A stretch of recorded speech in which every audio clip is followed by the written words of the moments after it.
Well, I'm very happy that y'all have enjoyed the re-review of Superman, the movie, which I'm glad has done better than my original.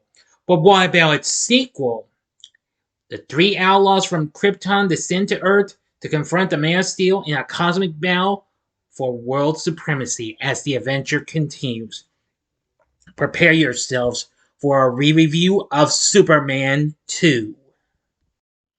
This is Big D's Entertainment Rankings and Reviews.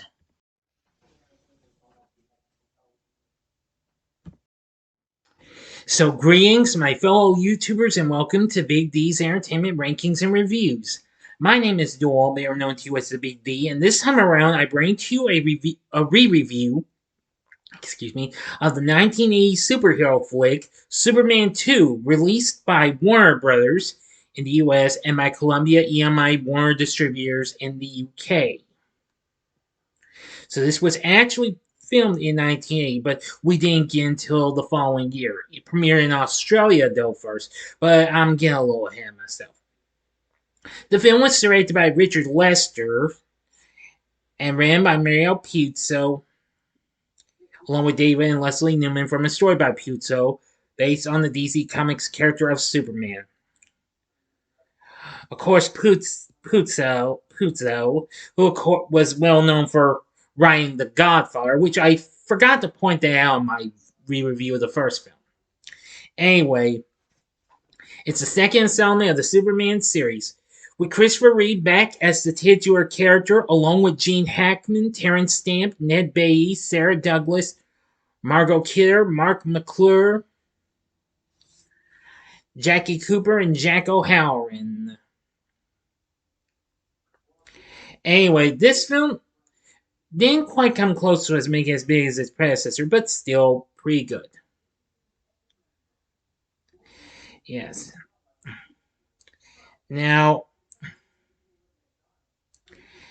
we have Alexander Salkind and son Ilya back for this,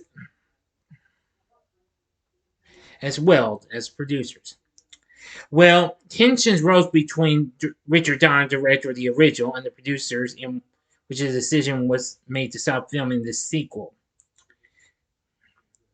Well, after the success of the first film, Donner was controversially fired following the release of the first film and was replaced by Lester. And so he actually reshot most of the film, in which principal photography resumed in September 1979, because principal photography started in March of 1977 and ended in October 1978, just 2 months before the first film was released. But nonetheless, it got good reviews though. Now, before I get started, if you haven't seen my re-review of the first film, click on that card and you can check it out, in case you might miss it or see it again if you'd like. Okay, let's get started.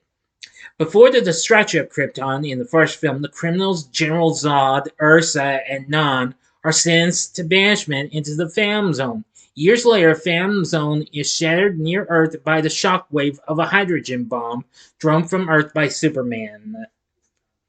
The three criminals are freed and find themselves with superpowers granted by the yellow light of the sun. After landing on the moon, effortlessly killing a team of astronauts exploring there, they continue toward Earth with plans to conquer the planet. The Daily Planet sends journalist Clark Kent, who of course, aka Superman, and his colleague Lois Lane to Niagara Falls. Lois suspects Clark and Superman are the same person. After Clark is absent when Superman appears and saves a child who falls. Lois intentionally places herself in the falls, but Clark saves her while exposing himself. However, that night Clark trips and his hand lands in a lit fireplace. When Lois sees his hand is unscathed, Clark reveals to her he is indeed Superman. He takes her to his fortress of solitude in the Arctic, showing her the traces of his past stored within energy crystals. Superman declares his love for Lois and his wish to spend his life with her. After conferring with the artificial intelligence of his mother, Laura, Superman removes his powers by exposing himself to red Kryptonian sunlight in a crystal chamber, becoming immortal. Clark and Lois spend the night together, then leave the fortress and return from the Arctic by automobile. Meanwhile, after being accustomed to Earth, Zod and his cohorts travel to the White House and force the president to surrender. Clark and Lois arrive at a diner where a trucker named Rocky sexually harasses Lois and beats up Clark. The fight is interrupted by an urgent news report where the president resigns his office to Zod. When the president pleads for Superman to save Earth, General Zod demands that Superman come and kneel before Zod. Realizing he has made a horrible mistake, Clark returns to the fortress to see if he can regain his powers. Lex Luthor escapes from the prison with Eve Teschmacher's help, leaving his accomplice Lois behind, and the two infiltrate the fortress before Superman and Lois arrive. And Luthor learns of Superman's connection to Jor-El and General Zod. He finds Zod at the White House and tells him Superman is the son of Jor-El, their jailer, and offers to lead him to Superman in exchange for control of Australia. The three Kryptonians ally with Luthor and go to the offices of the Daily Planet. Superman arrives after having found the green crystal that restores his powers and battles the three. Zod realizes Superman cares for the humans and takes advantage of this by threatening bystanders. Now to the ending, you know the procedure. 5 seconds to stop this video. Go to the description box below. Fast forward to the time below. As I count down, if you've seen the movie already, please continue. Okay, you've been warned. Superman realizes the only way to stop Zod and the others is to lure them to the fortress. Superman flies off with Zod, Ursa, and None in pursuit, kidnapping Lois and taking along Luthor. Upon arrival, Zod declares Luthor has outlived his usefulness and plans to kill both him and Superman. Superman tries to get Luthor to lure the three into the crystal chamber to depower them. However, Luthor, eager to get back in Zod's favor, reveals the chamber's secret to the villains. Zod forces Superman to the chamber and activates it. Afterwards, assuming him deprived of his powers, Zod tells Superman to kneel and kiss his hand. Well, it's over. Instead, Superman crushes Zod's hand and tosses him into a crevice. Luthor deduces that Superman reconfigured the chamber to expose the trio to the red sunlight, while Superman was protected from it. None falls into another crevice when trying to fly over it, and Lois knocks Ursa into a third. Superman flies back to civilization, returning Lois home and Luthor back to prison. At the Daily Planet the following day, Lois is upset when Clark finds her. About knowing his secret, but not being able to be open about her true feelings. He kisses her, using his abilities to wipe her mind of the knowledge of her past few days. Later, Clark returns to the diner and gets his revenge on Rocky. Superman restores the damage done by Zod, replacing the American flag atop the White House, and tells the president he will not abandon his duty again, and then flies off as the sun is rising, just like in the first film, and off he goes. End of story. So what did I think of Superman 2? Well, I actually liked it. I know that later on they would actually finally release the actual original version of the film under Donner's supervision, a director's cut titled Superman 2: The Richard Donner Cut.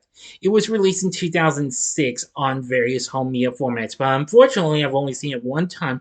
But I said before, I'll say it again, if I happen to try and rewatch it sometime, mind you, I will review it sometime down the road, I promise.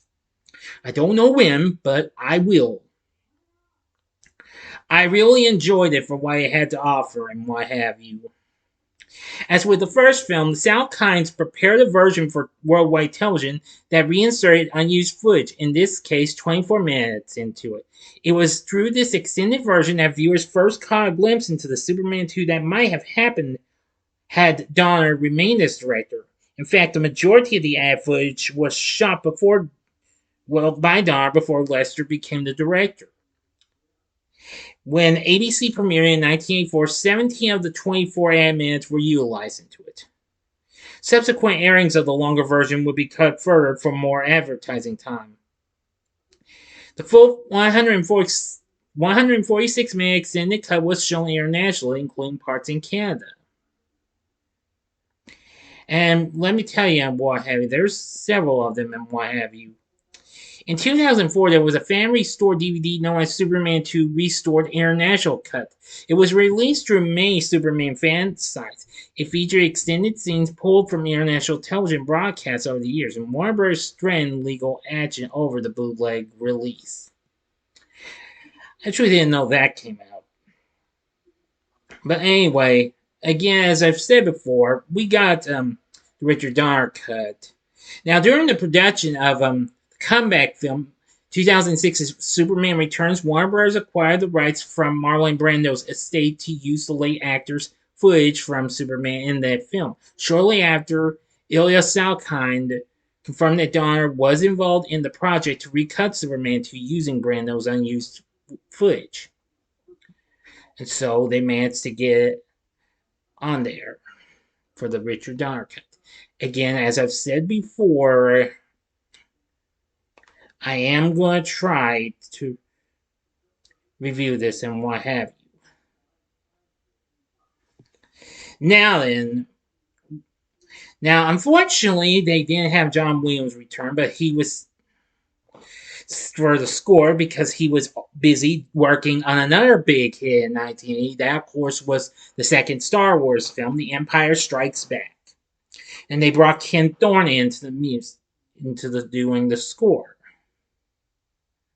Now, Williams was originally slated, in which he was given a screen by Ilya Salkind and Richard Lester. Well, apparently, after Salkind had left the projection room, Williams and Lester fell into an argument. When Salkind returned, Williams told him that he could not get along with this man. Terrible. Anyway, Thorne wrote minimal original material and adapted source music, such as Pick Up the Pieces and what have you, by the Average White Band.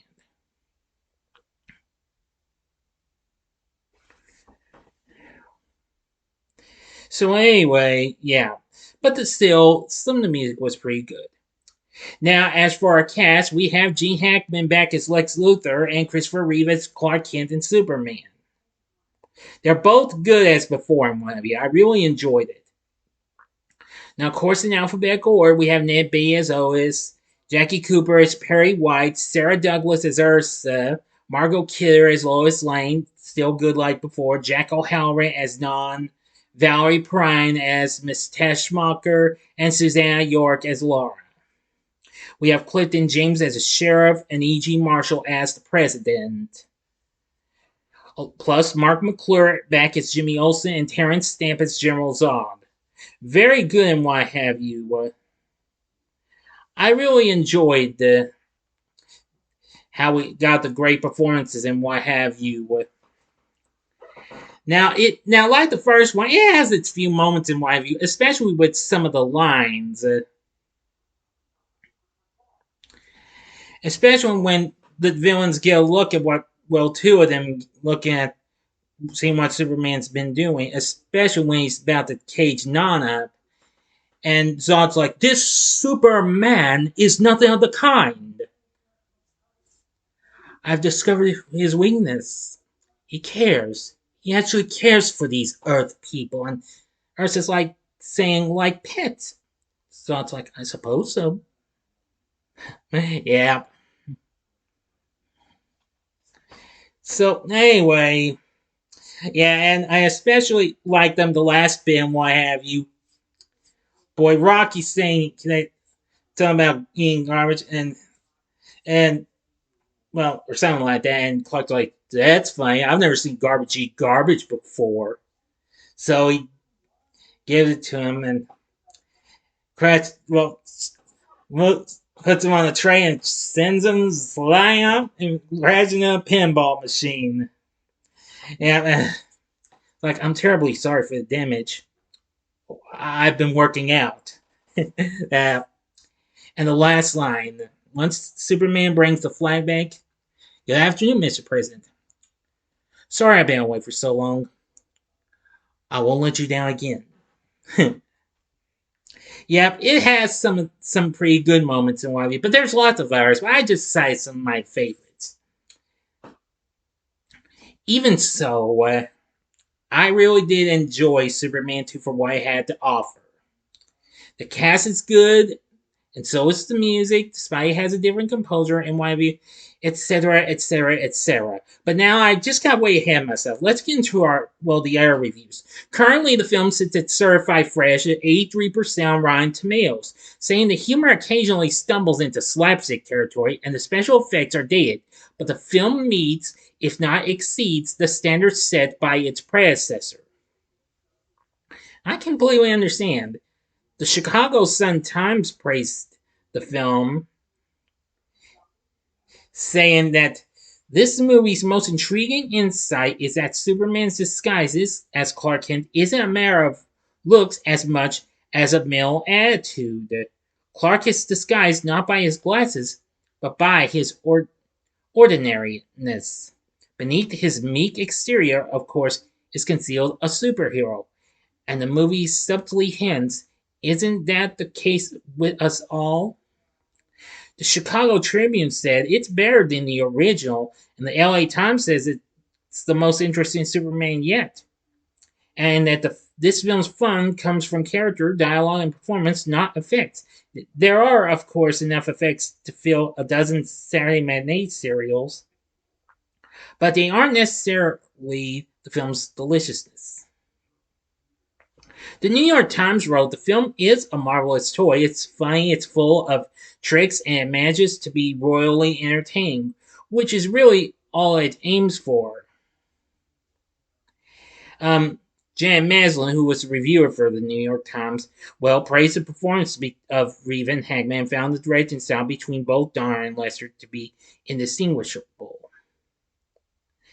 Anywho, Superman 2 proved to be a big success. Though it opened in Down Under in Australia, it proved to be pretty big and what have you.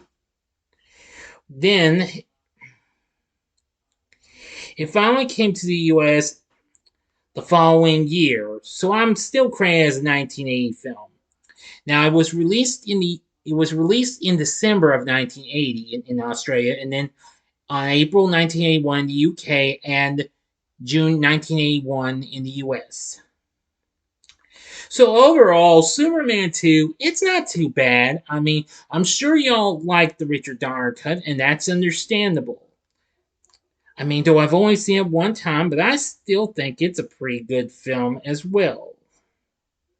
And it's kind of gotten a little bit more decent response. So I would ask, would I recommend Superman 2? I'd say, yeah, go ahead. I mean, if you like the first film, you'll enjoy this a bit much. I mean, even though we're a different director and all that jazz and what have you. So anywho, Superman 2, I thought was good. And once more, Superman 2, the Richard Donner cut, maybe I'll review it sometime down the road, okay? I promise. Don't know when, but I will. So what did you think of Superman 2? Let me know in the comments section below. If you liked the video, click the like button, subscribe, and be a part of the Big D Nation. Join me next time when I bring to you a review of the third one, Superman 3 from 1983. So I hope you enjoyed this, and if you did, check out some of these other superhero flicks I have recently reviewed. In the upper left-hand corner is my spoiler-free review of the most recent DC film, and that was Blue Beetle. Or if you would like, go to the upper right-hand corner and see my spoiler-free review of Wonder Woman 1984 from 2020. Or if you'd like, maybe, I don't know, maybe something from the original director himself, Richard Donner, you can go to the bottom left-hand corner and see my review of one of his great classics, The Goonies, from 1985. And the bottom right-hand corner is the button you can click to subscribe. If you like rankings and reviews on movies, TV, music, video games, etc., then I'm your guy. Thank you for watching. Until next time, I'm the Big D saying, see ya.